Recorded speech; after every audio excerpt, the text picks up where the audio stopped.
Hallo und herzlich willkommen zurück zu Forza Horizon 5 hier auf dem Pixel-Kanal mit mir, dem rAii. Mit dem gestern erschienenen Update ist eine neue Horizon-Story mit ins Spiel gekommen. Der gute Rami möchte uns nämlich seine Racing-Story erzählen und dabei soll es auch ein wenig um die mexikanische Automobilkultur gehen. Dabei werden wir auch durch die verschiedenen Epochen reisen, also wir dürfen auf jeden Fall gespannt sein und wir werden es auf jeden Fall auch in dieser, ja, wahrscheinlich etwas längeren Let's Play-Folge erfahren, denn wir werden in dieser Ausgabe die komplette Story durchspielen. Und deswegen verlieren wir auch keine weitere Zeit und verlassen direkt mal hier den Innenhof unseres Häuschens und springen direkt zur Location der Story. Die befindet sich hier ganz im Süden, also falls du die auch irgendwie suchst, da unten ist sie. Da steht es auch eben hergestellt in Mexiko. So zumindest mal heißt, glaube ich, das erste Kapitel. Und zwar dreht sich's um den Wool, den ich ja auch schon hier ausgewählt habe. Das einzige wirklich reine mexikanische Fahrzeug, was wir hier mit im Spiel haben. Also ich bin mal sehr gespannt, was uns hier Rami erzählt. Wie gesagt, Update ist gestern Abend erschienen.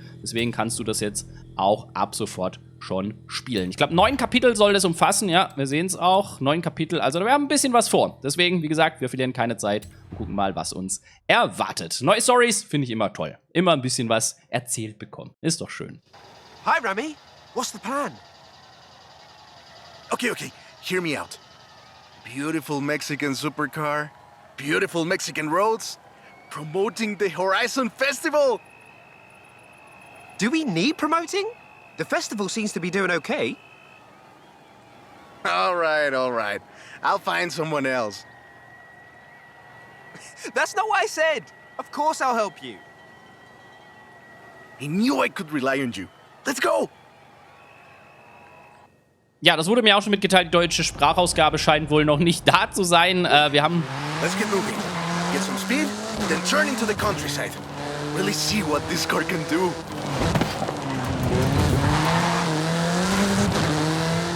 Ja, wir haben wohl noch nicht die deutsche Sprachausgabe, aber immerhin die Untertitel sind da. Deswegen, ja, müsst ihr ein bisschen mehr jetzt lesen. Speed! But let's see how you handle some corners. Ein bisschen schade. I thought you'd never ask. So, VUL is an abbreviation. It stands for Vehicles of Ultra Lightweight and High Performance. It was started by two brothers, Guillermo and Iker Echeverria. The Bull 05 is a track-focused supercar, designed and produced in Mexico, but tested and optimized in the UK. I even think I saw one at the festival when I was over there. We're driving the pre-production version of the Bull 05 RR, the even more track-focused version. Somehow, the designers reduced the weight by 65 kilos and increased the power to nearly 400 bhp. Then they lowered the engine by 50 millimeters to drop the center of gravity and improve cornering. Impressive! They're pretty serious about the ultra-light part. The 05RR even has an option for titanium bolts, saving another 4.5 kilos. What's the RR stand for? Road and racing. The car was designed for an enhanced track. Less sightseeing, more going fast. Perfect. There's a couple of other things you can help out with, if it's not too much trouble.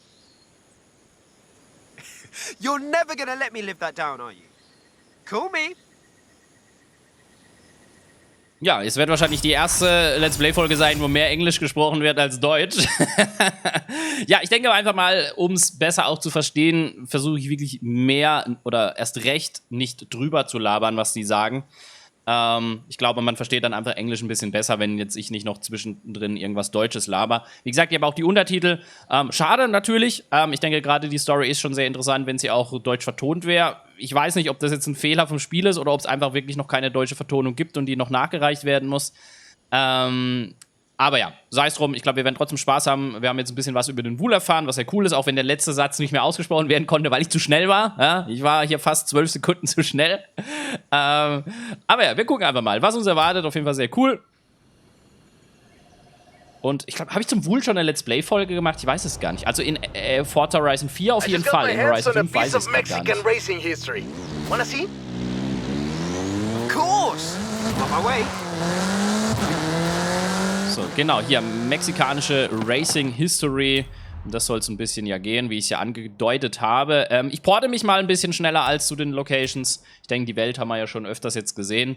Und um einfach das auch ein bisschen kompakt zu halten und dann eher das Neue zu entdecken, gehen wir von Kapitel zu Kapitel. Und zwar Buggy in der Baja. Der Meyersmanx wurde gebaut, um die Baja-Halbinsel zu erobern. Dabei übertraf er alle Erwartungen, wurde der definitive Dünen-Buggy. Okay, also für 3 Sterne, egal was wir machen müssen, 4 Minuten. Kriegen wir hin, hoffe ich. Let me guess. Today's episode of Mexican automotive history with Ramiro is about the Baja 1000. You are very perceptive, my friend. This dune buggy was the first car to race here. Let's take it for a spin. Ja, macht ja auch irgendwie Sinn, ne? Ist ja in der Basis ein The Watcho, Baja also. 1000 is probably the most prestigious race held in Mexico. Do you know how it all started? I assume the Myers-Manx has something to do with it. Correct again. The Baja 1000 started as a very elaborate marketing campaign for the car you're driving. But let me start from the beginning. On the 22nd of March, 1962, Dave Eakins and Billy Robertson did the first real Baja run. They went from Tijuana to La Paz in 39 hours, 56 minutes on new Honda CL72 Scrambler motorcycles. So they probably were a bit sore afterwards. They got a lot of media coverage though. A year later, Myers started to work on a prototype buggy he called Old Red in his garage in Newport Beach. It was based on the VW Beetle, and it paved the way for what we know as buggies. Cars that are built for off-roading using the Beetle as a donor chassis.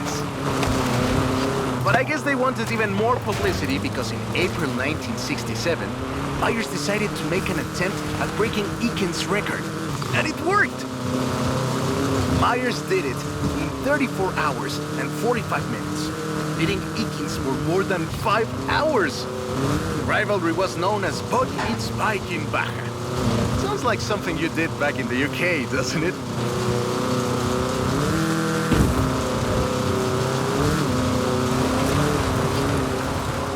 Ich finde sowas ja immer mega geil, so ein bisschen was Geschichtliches, so Side-Facts erfahren. Wie gesagt, schade natürlich jetzt in Englisch, aber das klammern wir jetzt einfach mal aus. Es geht jetzt einfach hier rein um die Sache. Vielleicht kommt die deutsche Sprachausgabe auch mal noch. Also für die Leute, die da ein Problem mit haben und sie selber spielen möchten, können ja einfach ein bisschen warten. Oder der Wiederspielwert, nachdem man das Let's Play geguckt hat, ist dann vielleicht auch da. Myers-Manx became an overnight sensation as a result, and suddenly they were friendly races all across the Baja. It wasn't long before they realized they needed something more organized. That was Mexican 1000. Guess who won the inaugural event? Myers-Manx? You're on fire today! Yes, in 27 hours and 38 minutes. The official race was 100 miles shorter than the original route, but it's still impressive. Mal kurz The abgekürzt. Mexican 1000 was later renamed to the Baja 1000 and is run to this day.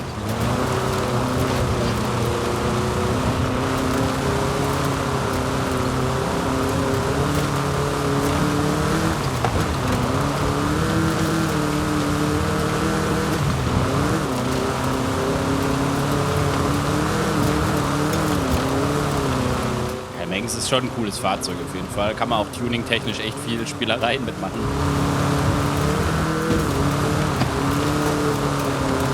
So.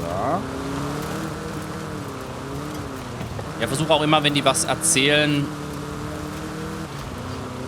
Der letzte Zielort. Wenn die was erzählen, versuche ich jetzt auch immer ein bisschen den Spielsound höher zu drehen im nachträglichen Videoschnitt. Wenn ich es der einen oder anderen Stelle nicht gemacht habe, tut es mir leid, aber dass ich es einfach ein bisschen besser verstehe. Wie gesagt, ich glaube, wenn man einfach nicht Native Speaker, also Englisch eine Hauptsprache spricht, wenn man es ein bisschen deutlicher hört und so, dann geht es schon klar. Und wie gesagt, ihr habt die Untertitel, ansonsten müsst ihr ein bisschen lesen. Interessant ist es auf jeden I Fall. love that story.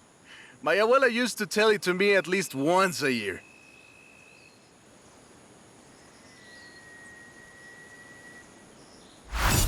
Naja, also interessant ist es auf jeden Fall. Ich mag so solche Storys, wo auch wirklich Wissen vermittelt wird. Ne? Da kann ich auch mal mich ein bisschen zurücklehnen, mich ein bisschen berieseln lassen, manches Wissen bestätigen lassen, manche Sachen neu entdecken. Also das ist schon, Hey, schon come cool. quick! Papa Fernando needs your help. Okay. I'll be right there. Ja, wenn Papa Fernando ruft, dann wissen wir schon mal, da gibt's was mit dem Vocho zu tun, oder? So, viva el Vocho, das war klar. Das wissen wir doch mittlerweile. Wenn der Papa Fernando. Der Papa el Vocho, ne? So. Rami hat andere Vocho-Besitzer eingeladen, an einer Gran Carrera durch die Straßen von Guanajuato teilzunehmen. Okay. Oh, jetzt habe ich gar nicht geguckt, was wir brauchen für 3 Sterne, aber es wird oben links gleich stehen. Oh, right. I get it now. To be honest, though, it was me who needed your help, not Papa Fernando. I can't fault that logic. Who are the other racers? You know them. It's the Born Fast crew. They're raring to go.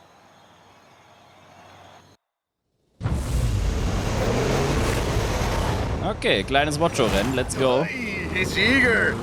But this isn't really a street race. There's no checkpoints, just the finish line. So keep to the route and get there first. Ich will nicht auf der Route bleiben. Da vorne lächelt mich diese Abkürzung so an.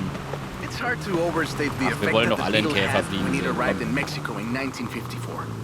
Before that, all we had were these huge American Das ist schon cars. geschummelt, oder? So this new European-style car with its shape and light chassis and those adorable headlights and an engine that anyone with a tractor could fix was, well, a complete game changer. They were so exciting that they were displayed at the Ciudad Universitaria in Mexico City, and there were lines to come and see this new car. Like that! We're gaining! Production of the Beetle started in Mexico soon after 7 of them finished the Carrera Panamericana. Before that, people were a bit worried about reliability, you see? We Mexicans love a good-looking car, but a car that can do work is better. The Panamericana convinced us, and in '61, Automex had assembled 250 of them. By '62, the first plant had opened in Jalostoc, making 10 of them a day. We love that car. So another plant opened in Puebla in 1967. And in '71, El Vocho became the official taxi of Mexico City, which is why you see so many of them today. It's funny. The first Vochos were imports, or CKDs. But in 1971, we were exporting them. Oh Gott, jetzt habe ich überhaupt nicht aufgepasst. Sorry. Costa Rica, and back to West Germany, Austria, Belgium, everywhere in Europe.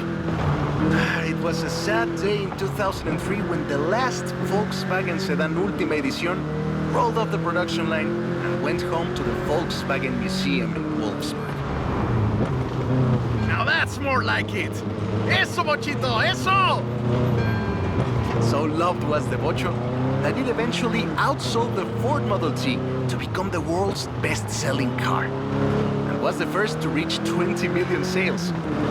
Sure, other cars have staked their claim on that title in recent years, but none are so timeless and unchanged as the Vocho.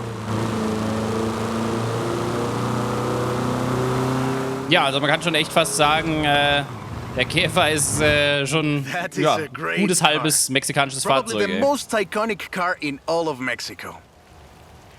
Ay, es increíble que un auto tan pequeño deje un vacío tan grande. Adiós, sedan. Thanks. I'll call you when I've got that next one ready. Ich meine, es ist auch krass, also wenn du mal so Bilder siehst von Mexiko oder so, oder von Straßen von Mexiko, es ist echt nicht unwahrscheinlich, dass du irgendwie einen Käfer irgendwo noch stehen siehst oder fahren siehst oder so. Ich meine, wir haben ja auch den einen oder anderen Zuschauer, der ja in Mexiko lebt, was ich mega geil finde. Also liebe Grüße gehen da auch an alle raus. I have a brilliant idea. Another one. What happened to the previous idea? This one is better. Meet me in town. Und ja, ihr könnt ja gerne mal bestätigen oder auch verneinen, ob das so ist, ob man wirklich sehr oft ja, Watchshows beziehungsweise halt eben Käfer antrifft. Aber Ich glaube schon, dass das so ist. Also, das ist schon, die haben das schon echt eine richtig krasse Käferkultur. Und es war auch irgendwie abzusehen, dass so eine Storyline da auch nochmal mit drin sein muss, wenn sie so ein bisschen das Ganze abdecken. Ich denke auch, wie gesagt, wir gehen jetzt auch Stück für Stück zeitlich mehr in die Moderne. Also, dass deswegen das letzte Kapitel uns auch nochmal so ein bisschen zu moderneren Fahrzeugen führen wird. Ja, und genau das kommt jetzt als nächstes, als ob ich es riechen würde, ja. Ära um Ära, ne? Also um Stück für Stück. Auf den Spuren des Käfers genoss der VW Golf auch in Mexiko ein langes und erfolgreiches Leben. Aber welche Generation war die erste? Okay, bin mal gespannt. Der Rapid vielleicht? Beziehungsweise der Golf 1? I have two cars here. A first-generation Volkswagen and a seventh-generation Volkswagen Golf. Made in Mexico for almost half a century. Sadly, they stopped building them in 2021. But we can still race them. What do you say?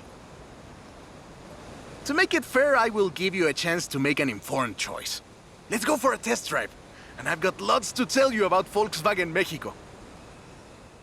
Ja, das ist halt krass, ne? Wie viele Hersteller halt auch in Mexiko produzieren, weil es halt dann billiger ist wie in den USA, ne? Volkswagen Mexico headquarters are in Puebla City. It started production in 1967 with the famous Beetle. As we call it, the Bocho.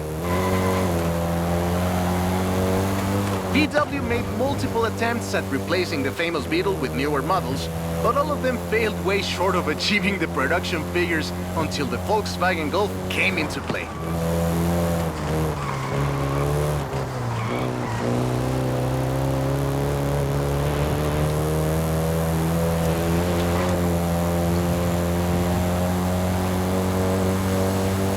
The first generation was released in Mexico as the Volkswagen Caribe, and had quite a few variations, including the Golf GTI you're driving right now.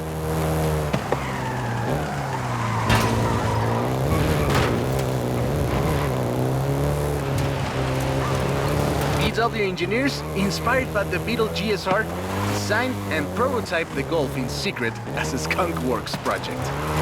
Little did they know that the Golf GTI would become the hot hatch.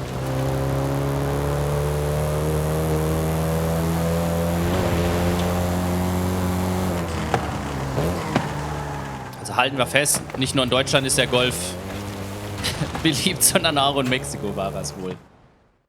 Oder ist das immer noch vielleicht? Shall we jump 40 years in the future and try the 7th generation? Na, die 8. haben wir ja nicht. The 7th generation of the Golf first appeared in 2012. This version is the Volkswagen Golf R, R meaning race.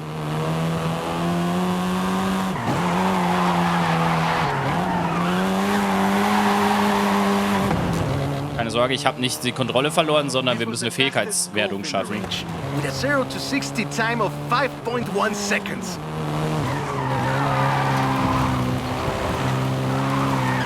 Ist gar nicht so einfach irgendwie. Weil er ist gefühlt Stock hier.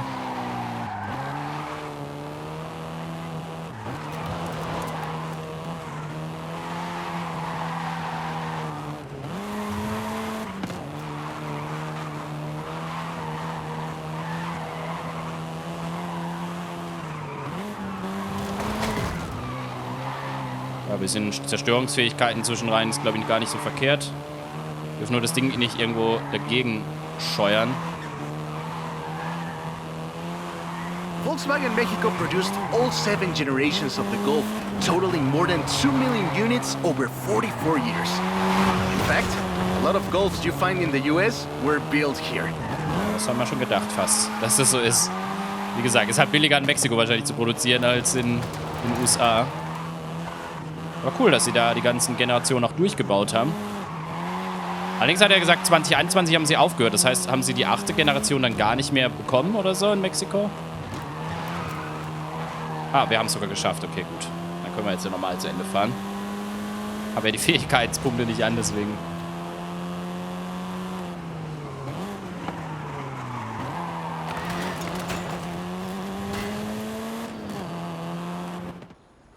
All right. Enough driving around. Let's go head to head, after you've had a chance to rest.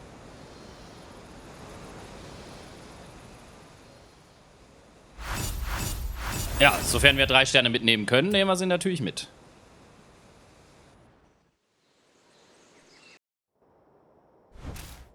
Oh, wir dürfen uns wieder entscheiden. Okay. Also, wir können entweder der zeitlose Typ 1, der originale Typ 1 Golf GT ist treu, ist eh und je Strotz vor Charakter, oder, oh, ich muss kurz niesen. Da ist mir ein bisschen mexikanischer Staub in die Nase gekommen, Entschuldigung. Oder der leistungsstarke Typ 7,5, Facelift. Wenn ihr nach Leistung ist, dann ist der Typ 7,5 genau richtig für die. Okay, ja, wir werden wahrscheinlich eh beide machen. Deswegen, ja, machen wir erstmal das und dann, oh, jetzt muss ich die Route I'm a festlegen. fair man. I'll let you choose. Which Golf do you want to drive for our little race? I'll take the Golf GTR. Nur welche Generation? So, aber ich glaube, jetzt dürften wir uns porten, oder? Jawohl. Okay. Sehr schön.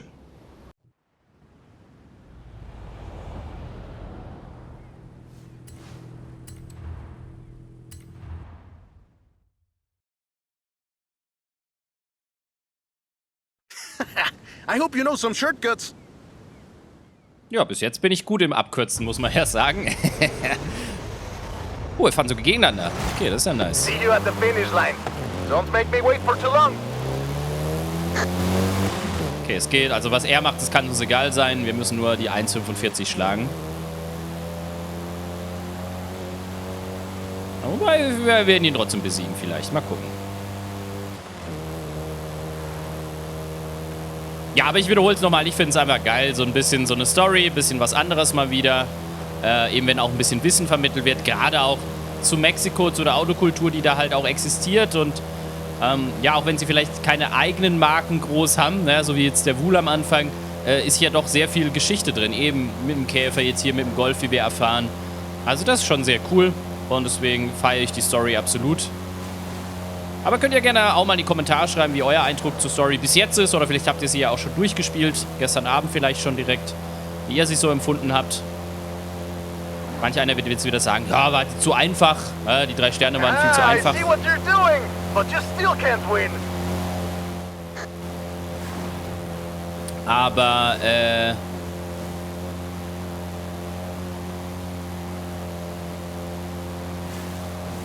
aber ich glaube, gerade bei so einer Story, wo es hier wirklich mehr um Story und um Wissen geht, das war schlecht.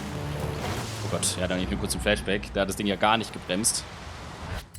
Da ist es, finde ich, jetzt auch gar nicht so schlimm mit diesen 3 Sternen erreichen oder nicht, so nach dem Motto, sondern da kann es ja ruhig auch ein bisschen einfacher sein. Da geht es ja wirklich mehr darum, in erster Linie auch mal so dieses Wissen mitzunehmen.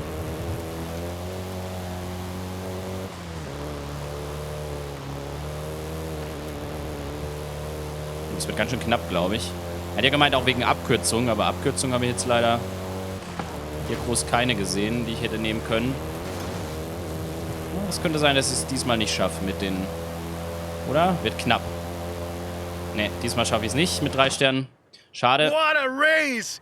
I am actually surprised the first generation still holds up. I'm sure you didn't cheat. Wahrscheinlich hätte man wirklich irgendwo abkürzen können, aber ich habe jetzt gar nicht mehr drauf geachtet. Aber sei es drum. Ja, wegen einer halben Sekunde. Aber ich mache das jetzt auch nicht alles auf 3 Sterne, das mache ich dann mal offscreen. Im Prinzip wird sich da groß ja jetzt nichts ändern. Wir ziehen da jetzt einfach alles I have a schön story durch. to tell you, my friend. About the old wolf in the swamp. Are we going to a zoo? A swamp? I'll pick you up. Achso, er holt mich ab, dann kann ich ja warten. Nee, Spaß.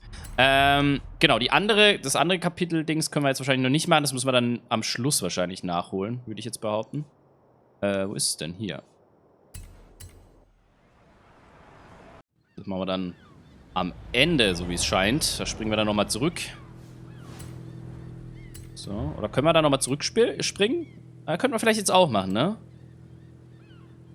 Dann probieren wir das mal. Dann erledigen wir es gleich. Wäre ja auch nicht schlecht. I hope you know some shortcuts. Okay, ist wahrscheinlich jetzt sogar dasselbe Rennen. Aber jetzt lass mal kurz gucken. Gibt es hier wirklich eine Abkürzung? Boah, schwierig eigentlich, ne? Also, wenn wir jetzt halt direkt hier abbiegen, müssen wir auch. Ist auch nicht so geil. Hier abkürzen ist schwierig, würde ich sagen. Hier abbiegen und so ist auch nicht schneller, würde ich sagen. Also, abkürzen weiß ich jetzt nicht. Weil da wirklich schneller sind irgendwo. Hier durchs Gelände oder so.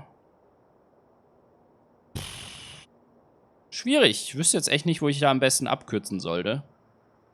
Hier vielleicht ein bisschen mehr dann am Ende. Aber sonst ziehe ich jetzt, glaube ich, erstmal ganz normal durch.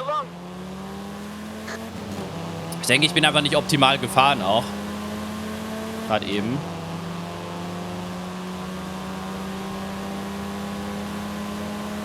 Ich versuche einfach am Ende mal vielleicht ein bisschen abzukürzen. Wie gesagt, es hat ja gerade eben auch nur eine halbe Sekunde gefehlt. Also gehe ich jetzt mal davon aus, dass da mit ein bisschen besser fahren das auch geklappt hätte.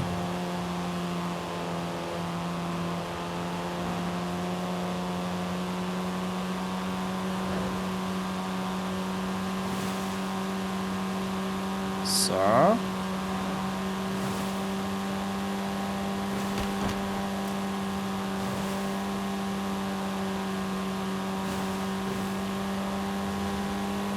Nein, der Golf 7 durch ein Allrad ist natürlich auch ein bisschen angenehmer zu fahren.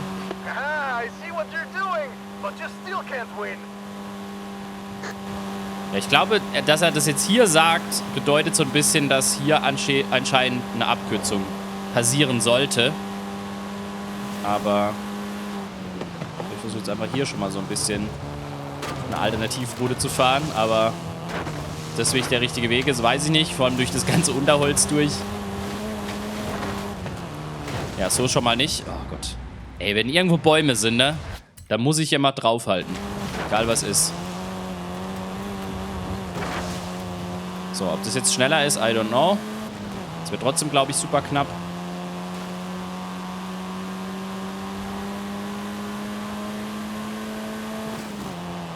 Aber könnte vielleicht ganz knapp reichen. Nee, wieder knapp nicht. Okay, also wahrscheinlich muss man doch eine andere Route fahren.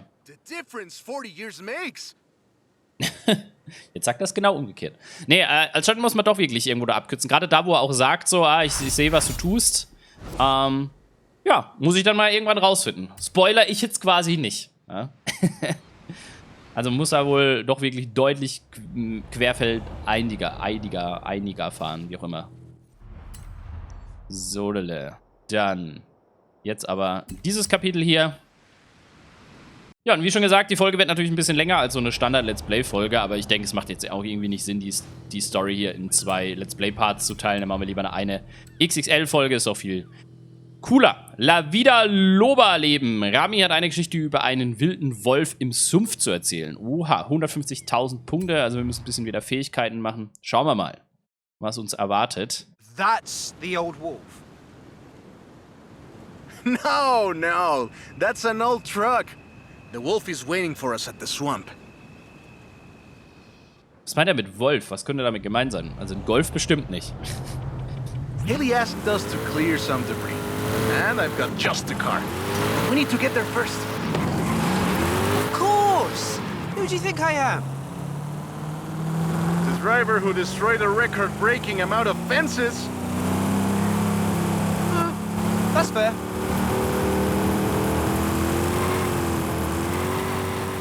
So, dann fahren wir da erstmal ganz gediegen hin und versuchen das Auto nicht zu zerstören.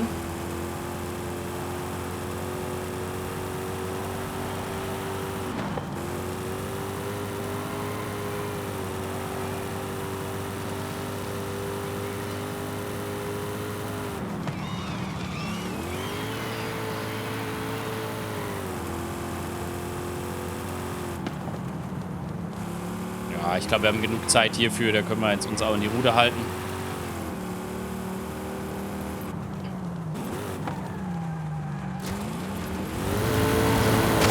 Careful there! Ja, alles gut. This car is too old for this kind of driving. Ich muss doch hier durch. Kann ich nichts dafür. Got it here in one piece.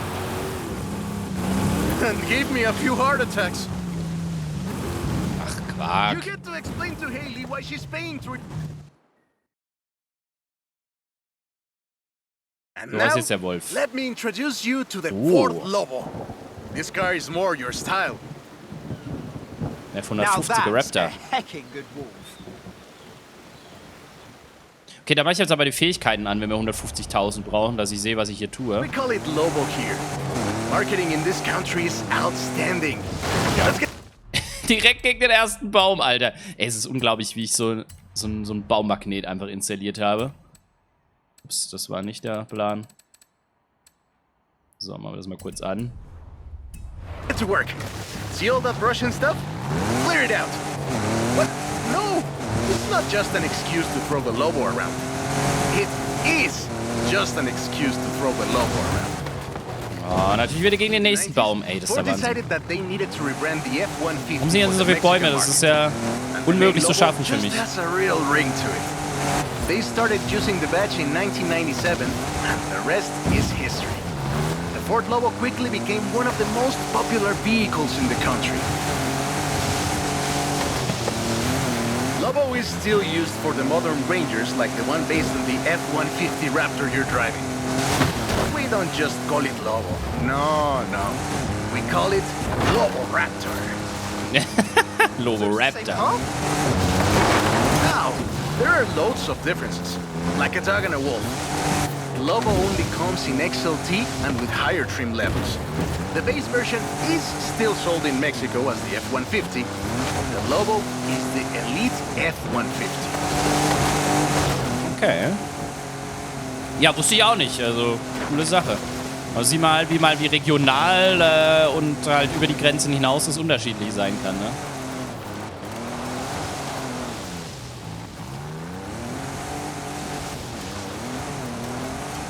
So, ich muss jetzt halt immer gucken, dass ich die kleinen Sträucher zerstöre. Die geben mir Zerstörungsfähigkeiten. Die großen Bäumchen sollte ich halt allerdings dann leben lassen. Beziehungsweise, ja, groß zerstören kann ich sie eh nicht.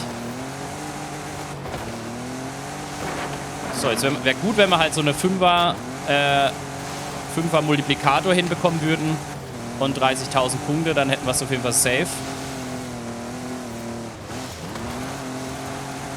Aber ich glaube, wir sind ja schon mal gut dabei jetzt.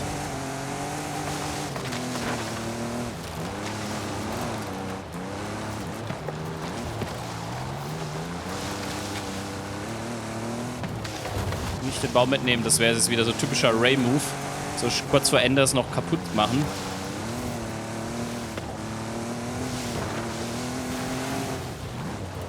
Ja, das reicht jetzt.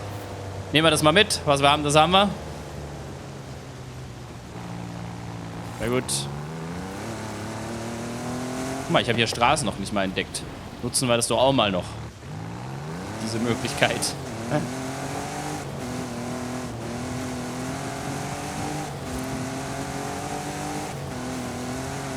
Ja, diese ganzen kleinen Dingswege, so, die haben mich irgendwie noch nie interessiert.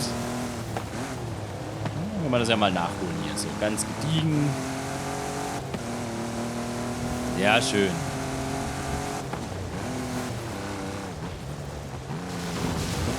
Hui.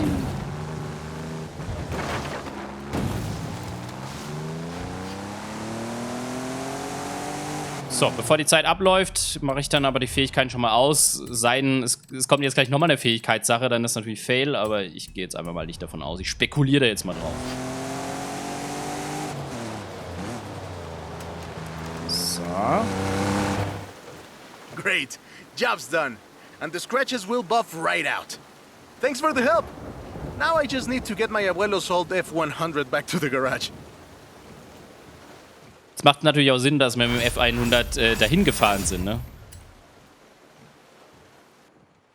Gut, 2 Kapitel stehen noch aus, wenn ich das jetzt richtig gesehen habe. Mal schauen, was uns noch erwartet. I've got 1,400 horses and I need you to help with them. I think I know what this is. I'll be right over. Das Problem ist, mittlerweile sind 1400 PS in vielen Autos wiederzufinden. Deswegen, ich habe jetzt noch nicht so die Ahnung, was es ist. Vielleicht verrät uns der Titel ein bisschen was. Muchos Caballos. Ja, okay, Mustang mach da steht's da schon. Okay. Ja, vom Raptor, vom Lobo zum Mustang. Allerdings eine ganz andere Art von Mustang. Nicht so der typische Mustang auf jeden Fall. Und erlebe den Mustang mach das Pferd, das wie ein Blitz abgeht. Okay, let's go.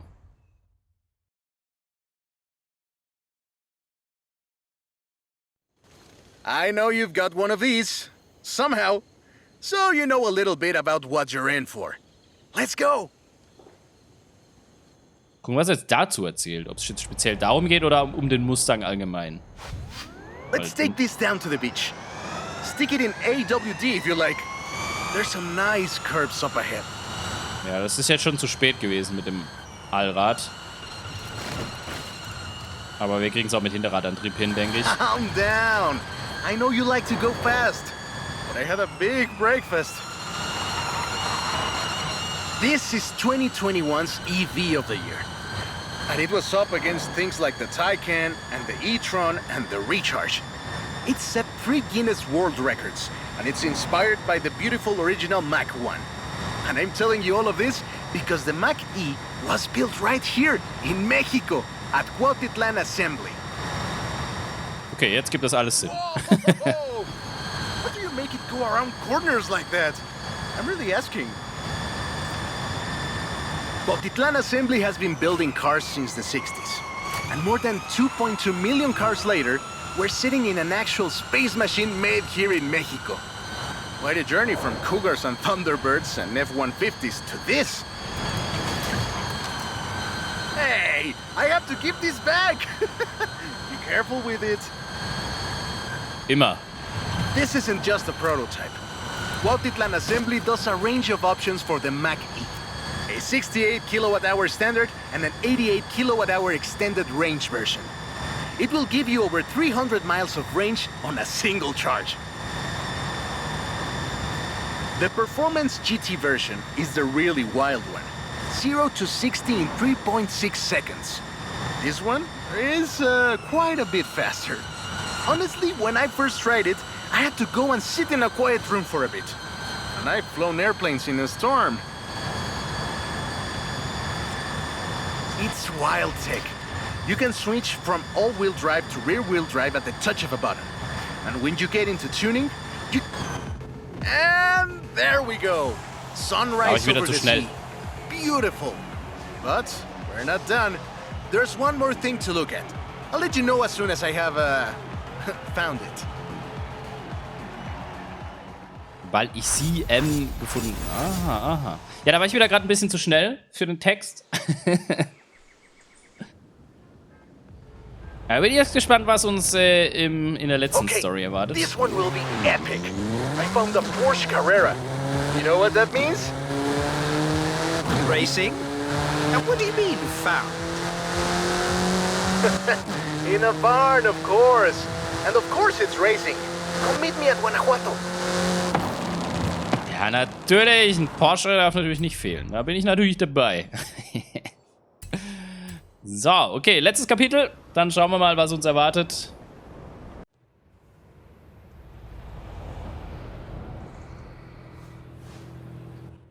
Ups.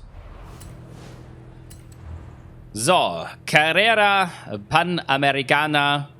Rami ist eine Hommage an die Carrera Panamericana, die zermürbendste klassische Rallye aller Zeiten. Ja, ich meine, es hat ja auch, glaube ich, so ein bisschen einen Grund, dass Carrera und so weiter, ne, da ist ja so ein bisschen Zusammenhang auch da. Deswegen, ja, schauen wir doch mal, was wir da jetzt erleben dürfen. Ich weiß gar nicht gefragt, was wir This schaffen beauty got müssen. her name from the Carrera Panamericana. The races don't run anymore, but who can blame us if we take it out one more time? Right? Let's see what this car can do. Ach, so ein geiles Auto, ey.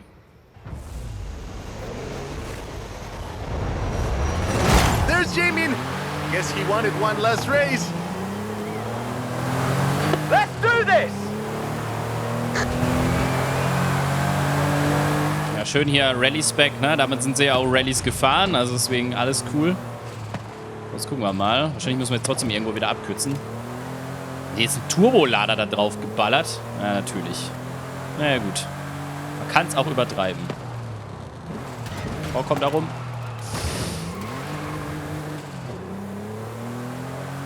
Das war jetzt nicht so optimal gefahren.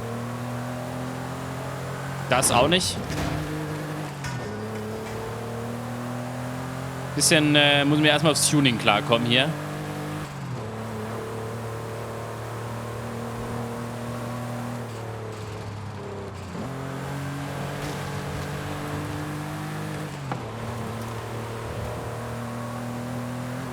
So, erzählt er jetzt noch was oder nicht? Am Anfang noch super viel Wissen vermittelt und First jetzt... race had 132 competitors, and everyone turned up. Amateurs to F1 drivers, men, women, professionals, anyone who had a car. Do you know anyone who participated? Alejo thinks Papa Fernando did. Ja, natürlich. Papa Fernando did everything. I know we used to go to the races with my grandfather. Ah, qué buenos recuerdos. There was no speed limit before 2012, and you'd see cars doing 180 miles per hour. Not that I know anything about that. 2,178 miles of the Pan American Highway run through Mexico. The race itself had 9 stages and lasted 5 days. But the sheer distance wasn't the only challenge. Constant changes in the elevation from sea level to 3 kilometers up. The most challenging road race in the world. The winner of the very first Carrera Panamericana was Herschel McGriff, who drove an Oldsmobile 88 at an average speed of 88 miles per hour. Not bad. The Porsche Carrera got its name thanks to Hans Hermann, who won the small sports cars category in 1954. He drove the Porsche 550 Spider and came 3rd overall. He was sick before the race, and his tires came off at the start. He really pulled through against the odds. Porsche had 6 cars competing in 1954, and all of them made it through the end. A lot of others didn't, let me tell you. Enjoying yourself, are you? Yeah, I kinda had a feeling you were. 1954 was the last year the original Carrera Panamericana took place. But it gave us the most famous Porsche model, the Carrera you're driving right now. Ja, ist cool, ne? RS 2.7 was the first production street racing 911. It was built on the 911S 2.4, the fastest Porsche you could buy at the time, and a popular choice in the later Carrera Panamericana races. This is Jamin's exit. It's been fun, my friend. Take care. Looking forward to seeing what you can do out there. Have fun now, yeah? Und so kann man Great sagen, race. Almost like we did a little Panamericana with a friend. Anyways, hope you had fun with this little stroll through cars hechos en Mexico. It was great. And let me know if you find any other cars like that.